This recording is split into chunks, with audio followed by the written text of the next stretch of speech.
My name is George, and I'll be doing an experiment. We'll have to roll a die 150 times, six sided from 1, 2, 3, 4, 5, 6, and I have to do a chi-square goodness of fit test to tell whether or not the dice is fair or not. So let's get started.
glue holding the nucleus together.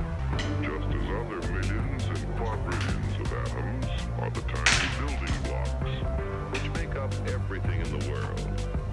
Ships, and shoes, and sealing wax, and cabbages.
Everything in the world.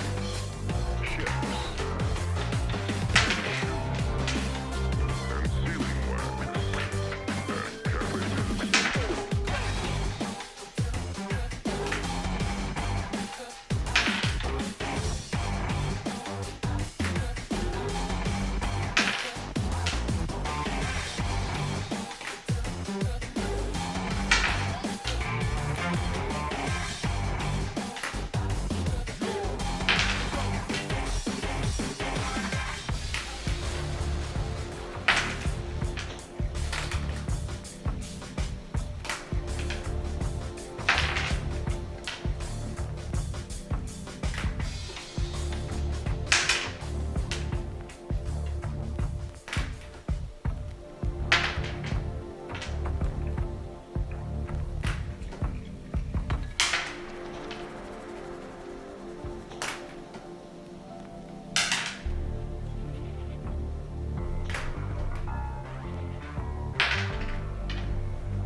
Is a kind of cosmic glue holding the nucleus together.